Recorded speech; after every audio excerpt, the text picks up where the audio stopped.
Na manhã gelada de 2 de fevereiro de 1943, o mundo presenciou o fim da Batalha de Stalingrado. Segundo os livros de história, esse foi quando o último reduto alemão nas ruínas ao norte da cidade caiu. O marechal de campo Friedrich Paulus já se rendeu, e mais de 90 mil sobreviventes exaustos e com queimaduras de frio do antigo 6º Exército foram levados ao cativeiro soviético. Isso é apenas metade da verdade. O que a maioria das pessoas não percebe, e até muitos historiadores deixam de mencionar, é que milhares de soldados alemães continuaram lutando mesmo após a rendição oficial. Registros soviéticos pouco citados no Ocidente mostram que mais de 11 mil soldados alemães recusaram-se a se render. Eles não se renderam, nem se esconderam, cavaram trincheiras e resistiram, lançando resistências finais e determinadas entre as ruínas de Stalingrado. Por semanas, o Exército Vermelho enfrentou operações brutais de limpeza contra bolsões organizados e motivados de resistência, e não apenas soldados isolados. Os soviéticos os chamavam de elementos contra-revolucionários e os tratavam como uma perigosa insurgência entre os escombros. Este capítulo esquecido de Stalingrado impressiona não só pelo número de soldados alemães, mas também por contrariar fortemente a narrativa simplificada que ouvimos. Esses homens, sem liderança e cercados, deveriam se render. Em vez disso, eles escolheram o desafio, até mesmo missões suicidas, em vez da rendição. Stalingrado é reconhecido como o ponto de virada crucial da Segunda Guerra Mundial. O que antes parecia um blitzkrieg alemão imparável, agora havia chegado a um fim sangrento. O sonho de uma vitória rápida no leste foi sepultado sob os escombros e cadáveres congelados daquela cidade. Para entender isso, precisamos olhar para o passado. Quando Hitler iniciou a Operação Barbarossa em junho de 1941, as forças alemãs avançaram rapidamente pelo território soviético. Cidades caíram, milhões foram capturados e o Império de Stalin ficou à beira do colapso. Mas o inverno russo rigoroso freou o avanço. Perto de Moscou, as linhas de suprimento alemãs congelaram, no sentido literal e figurado. Na primavera de 1942, Hitler mudou seu plano e focou no sul, ao invés de atacar Moscou de novo. Sua obsessão mudou para o Cáucaso, o portal para a linha vital de petróleo da União Soviética. A Wehrmacht dividiu-se em 2 grupos de exércitos. O grupo de exércitos A avançou até as montanhas do Cáucaso para conquistar os campos de petróleo de Baku.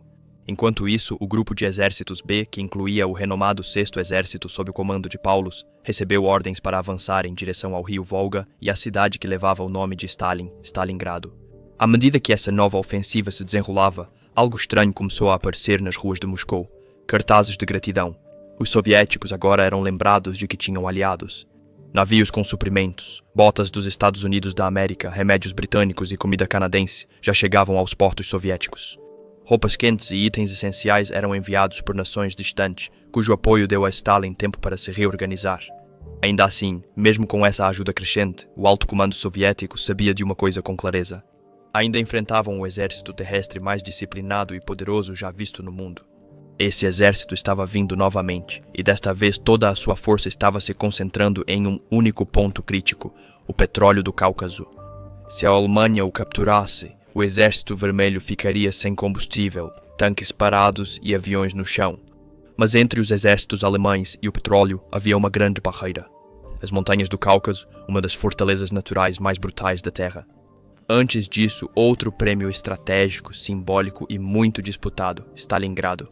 As montanhas do Cáucaso, como muralha de pedra entre Europa e Ásia, eram uma das defesas naturais mais formidáveis do mundo.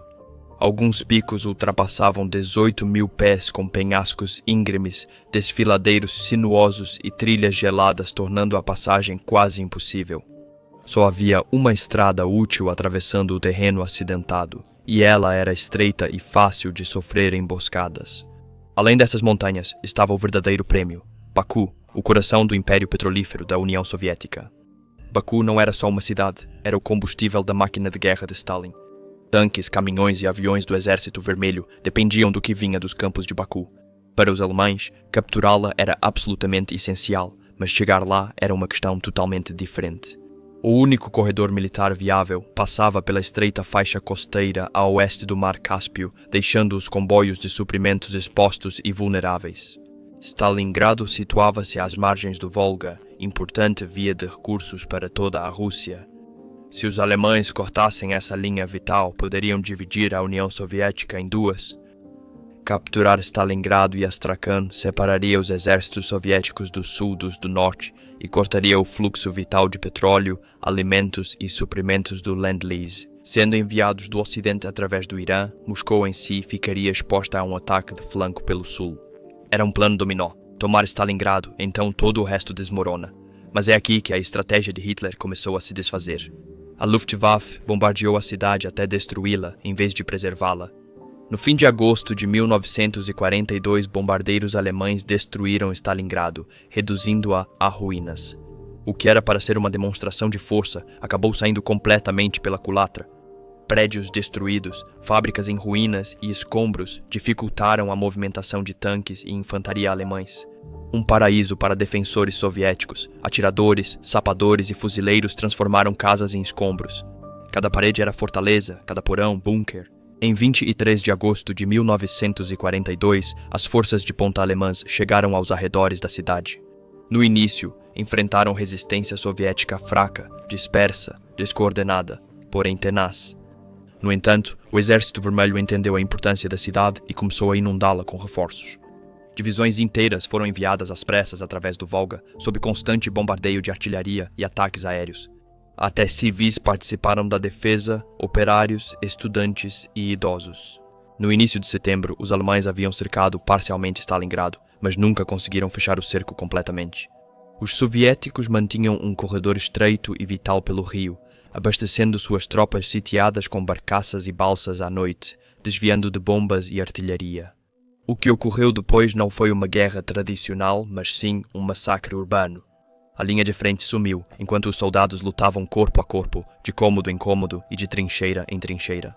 O poder de fogo e a coordenação alemães, normalmente decisivos, foram enfraquecidos pela destruição da cidade. Morteiros, tanques e aeronaves eram perigosos, pois aliados e inimigos estavam muito misturados. Pegue, por exemplo, a estação ferroviária da cidade. Em 6 horas, o controle do prédio destruído mudou de mãos 14 vezes, mostrando a brutalidade. Os soldados não só morriam, mas viravam pó. Diversas unidades foram reduzidas à companhia, depois pelotão e, por fim, extintas. Médicos não alcançavam feridos, munição acabava e batalhões sumiam entre tijolos e fumaça. Mesmo assim, os defensores soviéticos seguiam a infame Ordem 227 de Stalin. Nenhum passo atrás não era só uma ordem, mas um juramento escrito com sangue. Quem recuasse sem ordem podia ser baleado pelos próprios colegas. Para muitos, porém, não era o medo, mas a sobrevivência que os mantinha lutando. Não havia escapatória e nem perdão. Isso não era apenas uma batalha. Era um verdadeiro teste nacional, onde a sobrevivência da União Soviética e o destino da Wehrmacht seriam decididos.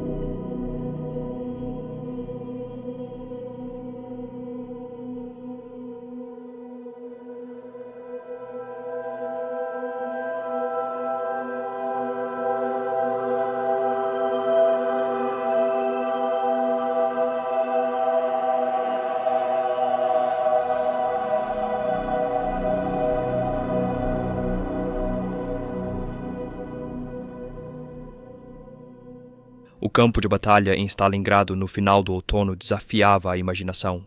A cidade havia sido reduzida a um esqueleto carbonizado e sem vida. As estruturas mais icônicas, como a siderúrgica Outubro Vermelho, fábrica barricada e de tratores, estavam agora destruídas. Seus cascos com maquinário serviam de barricadas e cobertura para a infantaria exausta. As ruínas se transformaram em um labirinto de emboscadas, cheias de minas, armadilhas e, mais mortalmente, atiradores de elite. O tiro de precisão em Stalingrado era essencial na guerra urbana, não apenas um espetáculo. Atiradores soviéticos, muitas vezes operando em duplas com um observador, transformaram a cidade em um campo de morte. Até soldados alemães experientes passaram a temer o estalo de vidro sob os pés ou o brilho de uma mira entre as vigas. Cada passo dado em campo aberto era uma aposta. Com a chegada de mais tropas de ambos os lados, a batalha naquela cidade virou uma máquina de moer gente. Uma máquina de moer carne que devorava milhares de homens sem dar vitória clara a nenhum lado. Após quase 3 meses de combates, os alemães avançaram até o extremo leste da cidade. Agora, eles controlavam cerca de 90% de Stalingrado, com sua linha de frente acompanhando o rio Volga em vários pontos. Isso teve um custo enorme. O Sexto Exército perdeu mais de 60 mil homens, incluindo pelo menos 15 mil mortos ou desaparecidos, além de muitos feridos ou vítimas de queimaduras pelo frio. Apesar das crescentes baixas, Berlim acreditava que a vitória final estava próxima. Mas enquanto o alto comando alemão se concentrava nas ruínas em colapso, o alto comando soviético, o Stavka, havia começado a jogar um jogo muito maior. Eles notaram o que Hitler negava. Os flancos alemães estavam expostos. Em vez de reforçar Stalingrado com unidades de elite da Wehrmacht, Hitler designou a proteção dos flancos do grupo de exércitos B a aliados do eixo, tropas da Itália, Hungria e Romênia. Apesar de lutarem bravamente, esses homens estavam longe de ser tão bem equipados, treinados ou abastecidos quanto os alemães. Muitos não tinham uniformes de inverno, a maioria usava rifles ultrapassados e havia poucas armas antitanque. O moral era baixo e a comunicação frequentemente caótica. Ao norte de Stalingrado, 190 quilômetros da linha de frente ficaram sob o segundo exército húngaro, que estava disperso e mal preparado para o ataque soviético. Ao sul, o quarto exército romeno também era vulnerável, sem divisões endurecidas ou mecanizadas. Eram principalmente infantaria, em terreno aberto e congelado, com artilharia obsoleta e pouco apoio blindado. Os soviéticos lançaram a Operação Urano, uma contraofensiva maciça e meticulosamente planejada, projetada não para atacar a cidade em si, mas para atingir seu ponto fraco. 2 grandes movimentos de pinça soviéticos avançaram do norte e sul, mirando as formações mais frágeis do eixo. O ataque foi rápido e brutal. As unidades romenas, húngaras e italianas colapsaram com o ataque soviético e as reservas alemãs eram poucas e distantes para reagir. Em 4 dias, até 23 de novembro, as pinças se encontraram perto de Kalach, completando o cerco. A armadilha havia se fechado. Dentro do que ficaria conhecido como o Bolsão de Stalingrado, mais de 265 mil soldados do eixo estavam agora isolados, unidades alemãs, romenas, italianas e até croatas. Entre eles, todo o Sexto Exército Alemão, antes considerado uma das forças mais elitizadas da Wehrmacht, agora estava cercado. Dentro do bolsão, os suprimentos diminuíam, munição e comida tornaram-se escassos. O inverno russo congelante se infiltrava pelas paredes quebradas e janelas estilhaçadas de cada abrigo. Os homens queimavam móveis para se aquecer, feridas infeccionavam, cavalos eram abatidos para servir de alimento. A Luftwaffe, responsável pelo suprimento aéreo do bolsão, entregava apenas uma pequena parte do necessário. Aviões eram perdidos diariamente para caças soviéticos e artilharia antiaérea, desesperado para salvar seu exército. O coronel-general Friedrich Paulus, líder do Sexto Exército, implorou a Berlim permissão para recuar e avançar para o oeste. Seu plano era juntar-se às forças alemãs de resgate do lado de fora, uma estratégia militarmente sólida. Sua equipe apoiava o plano, mas Adolf Hitler se recusou a ceder, pois para ele recuar era impensável. Ele via Stalingrado não como um campo de batalha, mas como um monumento à sua vontade. Abandoná-la seria uma humilhação pessoal. Em vez disso, ele ordenou que Paulus mantivesse a cidade a qualquer custo, prometendo que a ajuda estava a caminho. Essa promessa logo se mostraria vazia. Com as mandíbulas da armadilha soviética agora fechadas firmemente ao redor de Stalingrado, Hitler tomou uma decisão fatídica. Ele não permitiria que o Sexto Exército tentasse escapar. Em vez disso, ele apostou tudo em uma fantasia de que a Luftwaffe conseguiria manter 250.000 de homens vivos apenas por meio de pontes aéreas. Até que uma equipe de resgate chegasse para romper as linhas soviéticas, mas esse plano estava fadado ao fracasso desde o início. A Luftwaffe, já sobrecarregada em várias frentes, não tinha condições de manter uma operação de reabastecimento tão massiva. Em teoria, o Sexto Exército precisava de pelo menos 600 toneladas de suprimentos por dia, comida, combustível, munição, remédios. Na verdade, a média aérea raramente passava de 100 toneladas mesmo nos melhores dias. O mau tempo, a artilharia antiaérea soviética e o puro caos de coordenar lançamentos em uma cidade sitiada tornavam o sucesso impossível. No bolsão, as condições pioraram rapidamente. O Sexto Exército, que antes era uma formação de elite, agora lutava não apenas contra o Exército Vermelho, mas também contra a fome, o congelamento e o desespero. A munição era limitada a poucas balas por pessoa. A comida ficou tão escassa que algumas unidades abateram cavalos e ferveram couro para caldo. Os suprimentos médicos acabaram quase completamente. Soldados feridos jaziam em porões frios, sem tratamento, gemendo em trapos e aguardando a morte.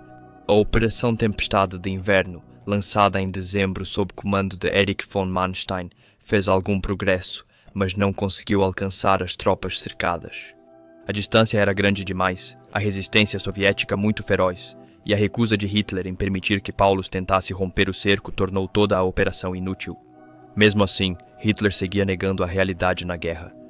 Ele proibiu a rendição e exigiu que o exército resistisse como símbolo da determinação alemã. Ele tratou a batalha como teste político e ideológico, não como campanha militar. O Sexto Exército lutaria até o fim, não por ser o melhor, mas porque desistir era visto como traição. E assim Paulus e seus homens foram deixados para morrer. O inverno chegou com toda a sua fúria. Quando os poucos aeródromos no Bolsão caíram para os soviéticos, até o pequeno fluxo de suprimentos por avião parou. O único alívio vinha na forma de lançamentos de paraquedas, muitas vezes imprecisos e poucos demais para fazer diferença. Alguns caíam nas mãos soviéticas, outros na terra de ninguém. A maioria não era suficiente nem para sustentar uma fração das tropas famintas. Ainda assim, eles lutaram. Por quê? O que impedia os homens do Sexto Exército de se renderem em massa? A resposta brutal está no medo. Os soldados alemães sabiam exatamente o que significava ser capturado pelos soviéticos. Após quase 2 anos de uma guerra bárbara no leste, marcada por atrocidades, execuções em massa, campos de fome e políticas de terra arrasada, o Exército Vermelho já não tinha simpatia, pois os alemães trataram os prisioneiros soviéticos com extrema crueldade. Cerca de 3 milhões de prisioneiros soviéticos morreram de fome, negligência e frio, muitos antes de chegarem a campos.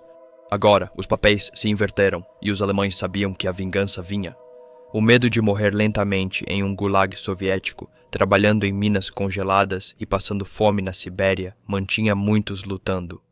Eles achavam melhor morrer rápido com um rifle na mão do que definhar atrás de arame farpado. Em 22 de janeiro de 1943, os soviéticos deram a Paulus nova chance de rendição. O exército dele desmoronava sem suprimentos, mas as ordens de Hitler eram absolutas. Paulus mandou uma mensagem por rádio. O comando de Berlim tornou-se inviável. Seus homens estavam sem comida e munição. Ainda assim, o Führer respondeu: mantenham suas posições. 2 dias depois, em 24 de janeiro, Paulus enviou nova mensagem desesperada. 18.000 feridos, ele relatou, estavam sem nem mesmo o atendimento médico mais básico, sem bandagens, sem morfina, sem médicos. Já não eram soldados, apenas homens morrendo e esperando o fim. Em 26 de janeiro, os ataques soviéticos dividiram a defesa alemã em 2 bolsões, ao norte e ao sul. Paulus, isolado em um bunker de comando no centro, perdeu contato com o setor norte. As linhas telefônicas ficaram mudas, as comunicações silenciaram. A essa altura, havia cerca de 40.000 doentes e feridos espalhados pelas ruínas, a maioria incapaz de se mover, quanto mais de lutar.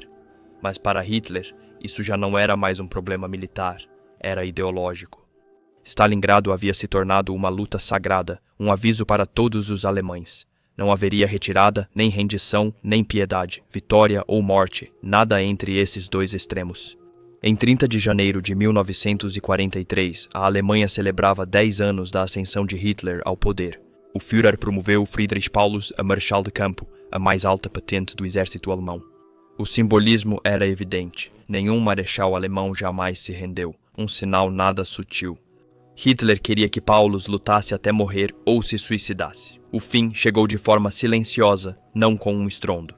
Em 31 de janeiro de 1943, o bolsão sul da resistência alemã em Stalingrado, onde o marechal de campo Friedrich Paulus e seu estado-maior haviam se refugiado, finalmente se desintegrou. Tropas soviéticas tomaram o centro da cidade e invadiram o porão do outrora grandioso departamento Guillaume, agora uma ruína fria e decadente. Encontraram Paulus e seu estado-maior, atordoados, exaustos e cercados. Mas Paulus, promovido a marechal de campo um dia antes, não se suicidou como Hitler esperava. Em vez disso, ele se rendeu calmamente aos soviéticos. Quando foi interrogado, ele insistiu que não havia se rendido, mas simplesmente havia sido surpreendido. Um ato simbólico de silêncio, desafio ou impotência, conforme sua interpretação. Ele se recusou a ordenar a rendição do restante do Sexto Exército. Para os homens que resistiam no norte, nenhuma ordem chegou. Essa tarefa coube ao general Karl Stryker, comandante do 11º Corpo, que formava o bolsão de resistência ao norte. Isolado e cercado, seu setor estava separado de Paulus há dias, mas Stryker não estava pronto para desistir. Ainda não, ele proibiu o suicídio dos oficiais, mesmo com bombas explodindo ao redor. Ele mandou que seus homens resistissem e atirassem em qualquer soldado que tentasse desertar ou fugir para as linhas soviéticas. A mensagem era clara: morrer lutando ou não morrer. No dia 1º de fevereiro, no entanto, a realidade se tornou impossível de ignorar. A notícia chegou: Paulus foi capturado e os demais comandos de combate de alto escalão colapsaram. Stryker, pragmático e exausto, reuniu seus últimos oficiais em um abrigo gelado e falou diretamente com eles. A situação era desesperadora. Diferente de Paulus, ele deu aos seus homens a dignidade de escolher. Ele disse que a decisão era deles. Render-se, resistir ou morrer dependia da consciência de cada um. Em 2 de fevereiro de 1943, cercado pelas tropas soviéticas e com crescentes baixas, Stryker rendeu-se com o restante de seu exército. Assim, a última resistência alemã organizada em Stalingrado acabou oficialmente. Mas nem todos os alemães se renderam naquele dia. Alguns simplesmente se recusaram, motivados por desespero, ódio ou fé cega em um possível resgate. Mais de 11.000 soldados alemães ficaram entre as ruínas, escondidos em porões ou escombros, lutando sozinhos ou em pequenos grupos. Por semanas após a rendição oficial, o Exército Vermelho foi obrigado a enviar equipes de assalto para as ruínas, para expulsar e eliminar esses resistentes, que eles rotulavam de fanáticos fascistas e contra-revolucionários. Enquanto isso, Paulus e outros 22 generais de alta patente foram separados do restante dos prisioneiros e mantidos sob condições relativamente toleráveis como VIPs. Stalin via valor propagandístico em mantê-los vivos, mas para o soldado alemão comum não haveria tal consideração. O destino dos 91.000 soldados do eixo capturados em Stalingrado era sombrio. Emaciados, com queimaduras de frio e doentes, foram forçados a marchar pela neve até campos de trabalho distantes no interior soviético. Muitos nem sequer conseguiam andar. Aqueles que ficavam para trás eram frequentemente deixados para morrer na neve. Não havia calor, nem comida, nem remédios. Nos gulags eram obrigados a trabalhar até desmaiar. Tifo, disenteria, feridas e desnutrição mataram dezenas de milhares. Alguns morreram congelados com fotos da família, outros enlouqueceram pelo frio e fome. Após a rendição final, as armas silenciaram, mas a batalha por Stalingrado ainda não terminou. Entre as ruínas nevadas da cidade, milhares de soldados alemães recusaram-se a se render. Isolados, sem liderança ou ordens, espalharam-se como fantasmas entre escombros, escondendo-se em porões, fábricas abandonadas e esgotos, sobrevivendo com restos de comida, neve derretida e instinto. Para eles, morrer nos escombros era melhor do que ser capturado, torturado ou morrer lentamente em um campo soviético. Agora, eles eram fugitivos em uma cidade que já havia tirado a vida de mais de 1 milhão de pessoas. Alguns formaram grupos pequenos, outros vagavam sozinhos, mas seguiam armados, desesperados e letais. Aos soviéticos, agora eram foras da lei caçados. O Comissariado do Povo para Assuntos Internos Aparato de Segurança de Stalin liderou uma operação de limpeza implacável. Fuzileiros soviéticos, com apoio do Comissariado do Povo para Assuntos Internos, carros blindados e lança-chamas, receberam ordens para eliminar os últimos focos de resistência. A missão deles era eliminar ou capturar os últimos resistentes. Essas operações de limpeza tornaram-se semanas de combates intensos. Atiradores de elite disparavam tiros mortais de porões e sótãos. Vários esquadrões soviéticos se perderam em armadilhas em prédios abandonados. Tiros ecoavam nos esgotos, onde batalhas ocorriam na escuridão total. Os alemães, quase fantasmas famintos e queimados de frio, ainda lutavam com a força de quem sabia que já estava morto. A 10ª Divisão do Comissariado do Povo para Assuntos Internos, que atuava no setor de Stalingrado desde o verão anterior, assumiu a liderança. Antes responsáveis por conter deserções, mercado negro e saques entre soldados soviéticos, agora eles se dedicavam à chamada liquidação dos remanescentes fascistas. Eles foram reforçados pela experiente 252ª Divisão de Fuzileiros, que lutou ao lado deles até o início de março de 1943. Os números exatos são escassos, mas disponíveis. Registros soviéticos afirmam que 2.418 soldados alemães morreram nessas varreduras após a rendição, principalmente em combates corpo a corpo ou queimados ao tentar se esconder. Algumas das resistências mais ferozes ocorreram no submundo da cidade, literalmente. Os esgotos viraram armadilhas mortais, onde tropas soviéticas expulsavam fugitivos como ratos e frequentemente caíam em emboscadas ou minas em passagens estreitas. Em 5 de fevereiro, a inteligência soviética relatou que a 38ª Brigada de Fuzileiros Motorizados encurralou 18 soldados alemães em um porão fortificado após um tiroteio. Confundidos com tropas da SS, recusaram-se a se render e foram mortos em confronto brutal. Provavelmente eram soldados regulares do exército alemão, talvez engenheiros ou infantaria, mas, naquele momento, as distinções já não importavam. Comissariado do Povo para Assuntos Internos e Exército Soviético seguiram varreduras até março de 1943, mesmo após o fim oficial da batalha. Com o avanço do Exército Vermelho para o oeste, continuaram relatos de soldados alemães tentando fugir da região. Alguns tentaram chegar a territórios alemães distantes. Outros roubaram uniformes soviéticos e se disfarçaram de civis em vilarejos para sobreviver. Relatório interno do Comissariado do Povo para Assuntos Internos de março de 1943 apresenta cenário sombrio. Oficiais e soldados alemães estavam cometendo roubos, agressões e até assassinatos enquanto fugiam, procurando comida ou abrigo. Alguns teriam escapado de campos de prisioneiros de guerra construídos às pressas, desaparecendo no interior. O Comissariado do Povo para Assuntos Internos reagiu, ordenando uma varredura em Stalingrado, enviando tropas de porta em porta e de vila em vila para buscar alemães disfarçados. Quando a neve derreteu e a primavera se aproximou do Volga, relatórios internos soviéticos afirmaram que 8.646 soldados alemães foram capturados nas semanas seguintes à rendição oficial. Esses não estavam incluídos na capitulação principal do 6º Exército. Eram resistentes, homens que sobreviveram escondidos e resistiram até o fim antes de se renderem. Alguns se renderam sem munição, outros foram arrastados após tiroteios em ruínas.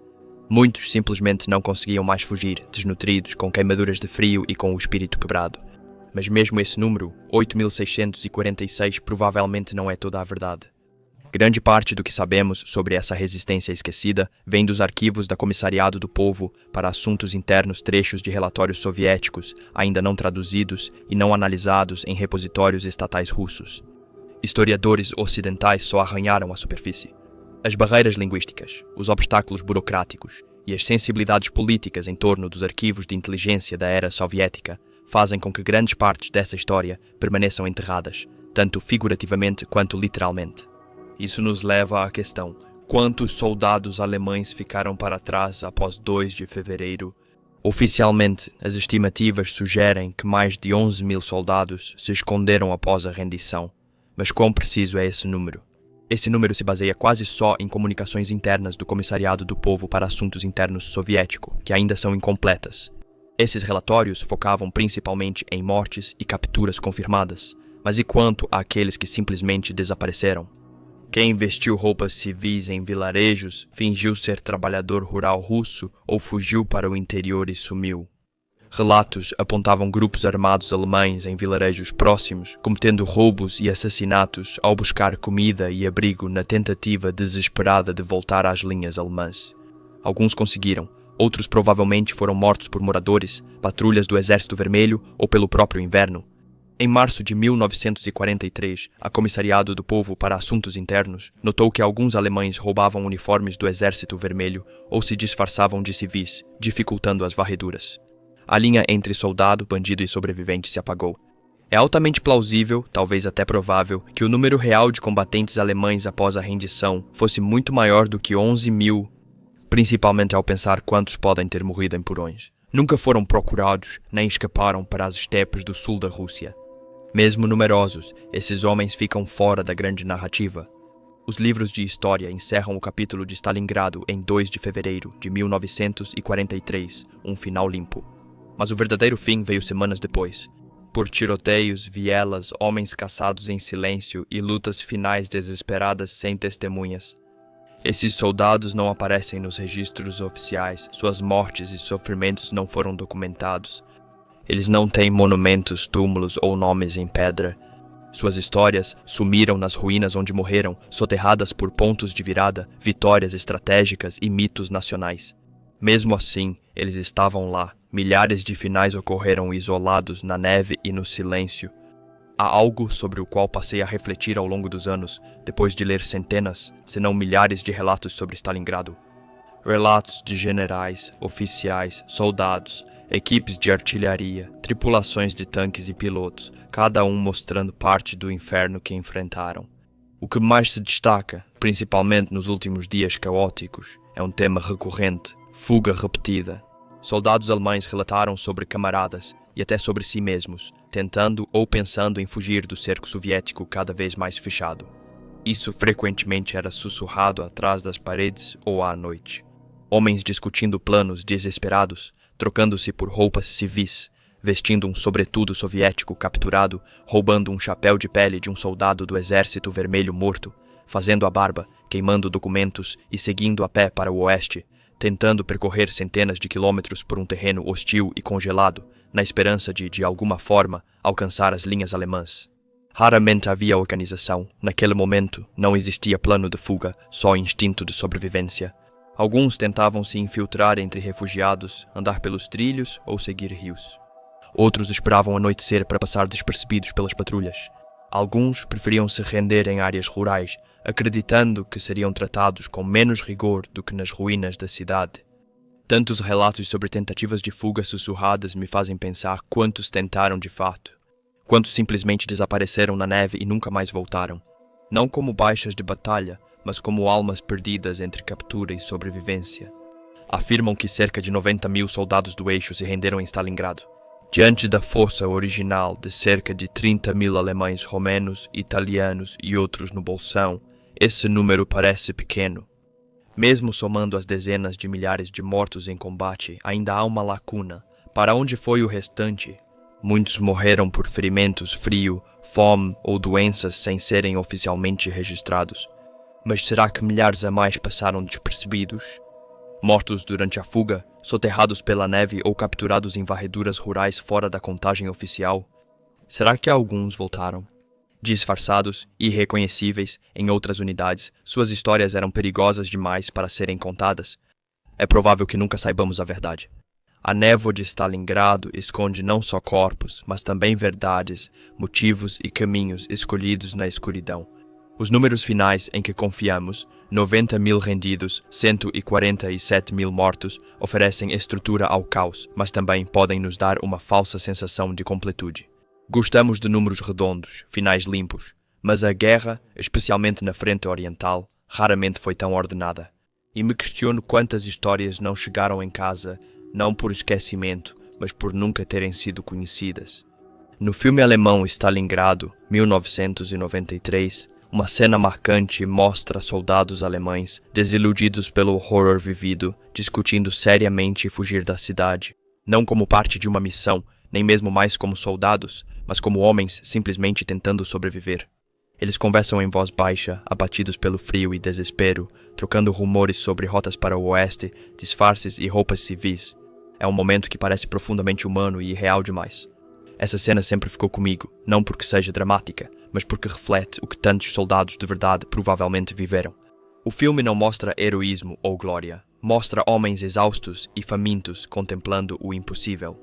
Essa conversa já deve ter ocorrido milhares de vezes em porões, quartéis destruídos e hospitais de campanha improvisados. Isso nos traz de volta àquela pergunta perturbadora: quantos tentaram e falharam? Quantos simplesmente desapareceram entre as ruínas? Quantos morreram de frio, estando a poucos quilômetros da possível salvação? Suas histórias nunca foram narradas. A história oficial informa quantos se renderam, mas não quantos escaparam em silêncio, tentando enganar a morte por mais algum tempo.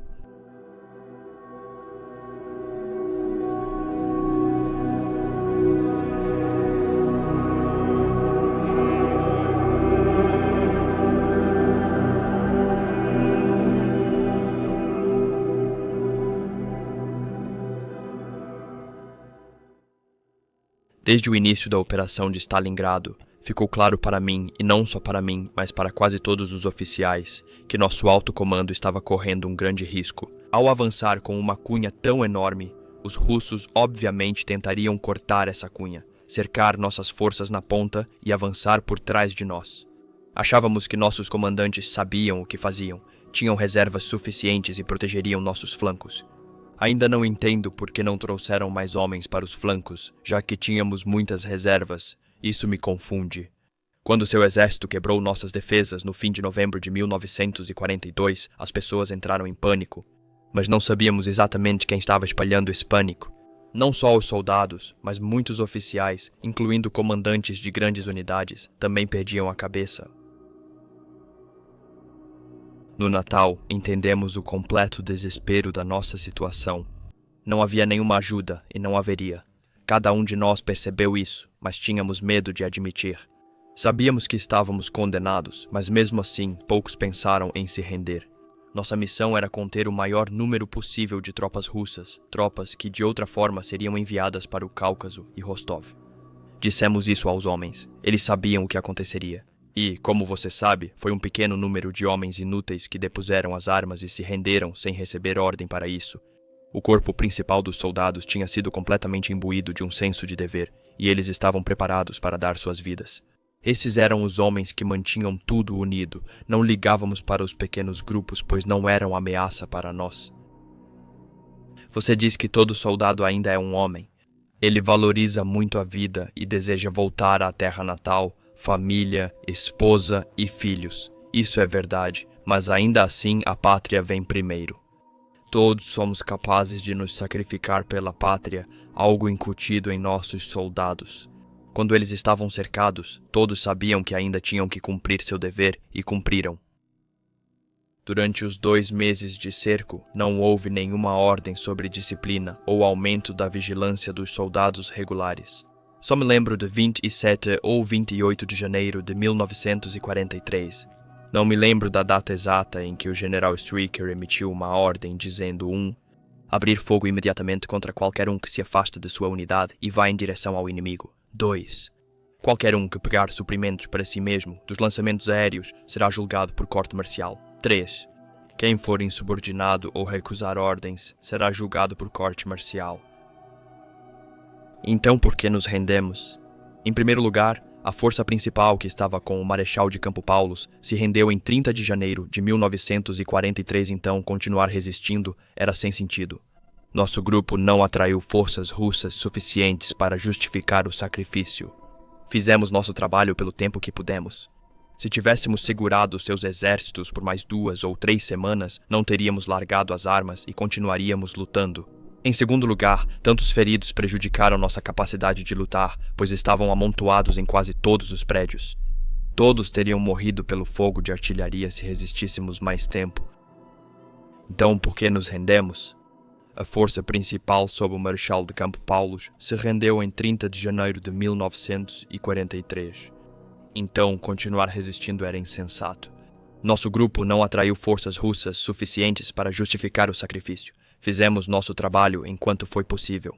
Se tivéssemos segurado seus exércitos por mais 2 ou 3 semanas, não teríamos largado as armas e continuaríamos lutando. Tínhamos tantos feridos que isso afetou nossa capacidade de lutar, pois estavam amontoados em quase todos os prédios. Todos teriam morrido pelo fogo de artilharia se resistíssemos mais tempo. No começo de janeiro, nossos regimentos já não existiam mais como divisão. Criaram grupos individuais nomeados pelos oficiais responsáveis. Um grupo, formado pelo 21º e 26º Regimentos, era comandado pelo coronel Brendal. Eles também criaram os chamados grupos de alarme, de tamanhos variados. O grupo em que eu estava, por exemplo, tinha 50 homens. Nós éramos liderados pelo tenente Hermans e estávamos localizados em Orlovka. O moral estava baixo. Muitos criticavam o governo, culpando-o por nos abandonar. Nossa comida piorava a cada dia. Em 20 de janeiro recebíamos 50 gramas de pão por dia. Os suprimentos lançados de paraquedas eram pegos por quem achasse, apesar das ordens e do risco de fuzilamento, causando distribuição desigual de comida nas unidades. A disciplina piorava a cada dia e havia cada vez mais conversas sobre rendição. Por volta de 25 de janeiro, o tenente Kors, do quartel-general da divisão, nos disse que o general von Lenski, nosso comandante divisional, havia emitido uma ordem dando liberdade de ação aos comandantes de todas as unidades. Ou seja, ele permitiu que se rendessem, mas a ordem foi cancelada no dia seguinte. Seus panfletos não tiveram sucesso entre os homens antes do cerco, mas depois a situação mudou, principalmente em janeiro, quando passaram a lê-los com entusiasmo. Na verdade, estávamos procurando os panfletos que vocês estavam lançando do ar, aqueles com mapas mostrando a situação na linha de frente. Aqueles últimos dias em Stalingrado foram horríveis. Milhares de corpos e homens feridos morrendo nas ruas porque os hospitais estavam superlotados. E além disso, estávamos sob forte ataque da sua artilharia e aeronaves. A rendição não foi organizada. Nosso bunker estava a 50 metros do quartel-general da divisão. Mesmo tão perto deles, só soubemos da rendição após os russos aparecerem. Saímos do nosso bunker e largamos nossas armas. A guerra na Rússia não é como no Ocidente.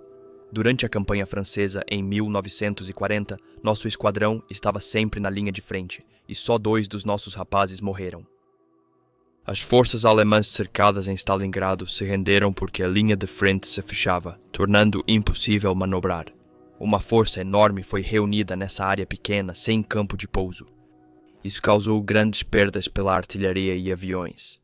Outro motivo foi o péssimo estado da comida e do combustível.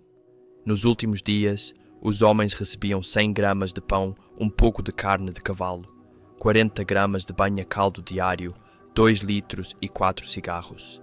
Eles estavam com poucas granadas de artilharia, mas havia bastante munição para a infantaria.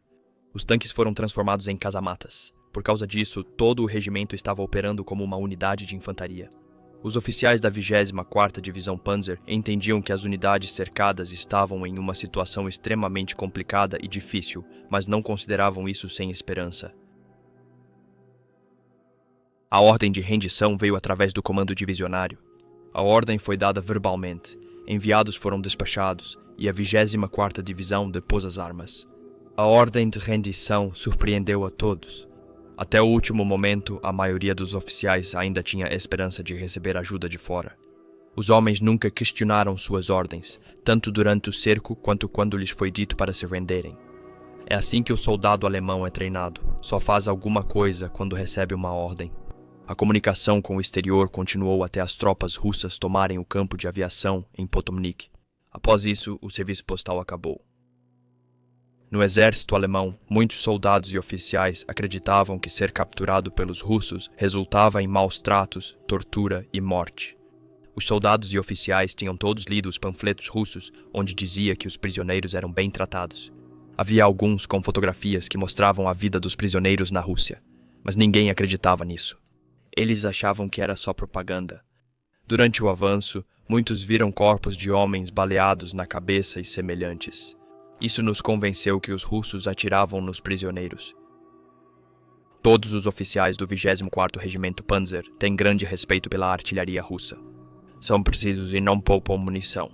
Sem artilharia em Stalingrado e apenas infantaria atacando, os alemães teriam repelido as forças cercadas com mais facilidade e resistido por mais tempo. A infantaria russa não merece elogios. Falta-lhes espírito ofensivo. Em 1942, os russos estavam melhores que no início da guerra, mas os caças alemães ainda eram superiores. Há muitos pilotos jovens e inexperientes na Força Aérea Russa. Os tanques são muito eficazes. O T-34 é uma ótima máquina. Tanques russos são bem armados e suas tripulações muito treinadas. A ofensiva contra o exército alemão cercado teve sucesso pela simultaneidade dos ataques do norte, sul e depois oeste. Além disso, as unidades romenas que estavam posicionadas no Alto Don fugiram. O sucesso do ataque russo também foi facilitado por um certo pânico nas unidades alemãs. Começamos a destruir estoques de comida e equipamentos militares nos primeiros dias do cerco. Isso complicou a situação para as forças cercadas. Durante o avanço sobre Stalingrado, oficiais comentavam que os russos contavam com o inverno e planejavam ofensiva para essa época. Os comandantes alemães achavam que os russos estavam muito fracos e minimizaram a possibilidade de uma ofensiva russa. Os comandantes alemães pensavam que venceriam antes do inverno. Os oficiais lembraram que seus planos estratégicos já haviam sido frustrados antes. Na época não era claro, mas agora é óbvio que o plano era irrealista. Não dá para atacar Leningrado e Stalingrado ao mesmo tempo e ainda querer tomar o Cáucaso. É demais. Os comandantes alemães planejavam tomar Stalingrado e depois descer o Volga até Astrakhan, mas eles nunca tomaram Stalingrado. Para chegar a Astrakhan, foi preciso atravessar a estepe da Kalmúquia, o que causou perdas crescentes ao exército alemão. A Alemanha tem reservas suficientes, forças e materiais, disse o prisioneiro. Podemos lutar o quanto quisermos. Os panfletos russos frequentemente faziam os soldados e oficiais rirem. A propaganda russa realmente não levou em conta a psicologia particular do soldado alemão, seu senso único de disciplina. Então, por exemplo, eu vi um panfleto que convocava os soldados a matarem seus oficiais porque eles eram melhor alimentados e não precisavam lutar, disse o prisioneiro. Um panfleto pedia que matassem todos os fascistas e se unissem aos russos. Oficiais e soldados comem a mesma comida. E nós não entendemos a palavra fascista. Isso nos faz pensar no sistema de governo da Itália. Na rendição, oficiais alemães temiam pelo futuro. As pessoas diziam que se você fosse se render, entregasse-se aos americanos, aos britânicos, aos franceses. É totalmente seguro ser prisioneiro deles. O prisioneiro perguntou: por que tanto trabalho conosco? Não esperávamos um atendimento tão bom, ainda mais de oficiais russos. Se o seu objetivo é incentivar os oficiais alemães a se renderem, então isso é muito inteligente. Enviar cartas para casa foi muito eficaz. Nossos soldados dizem: como prisioneiros percebemos que os russos não são maus. Quem sabe por que essa guerra começou? Por que há tanto derramamento de sangue?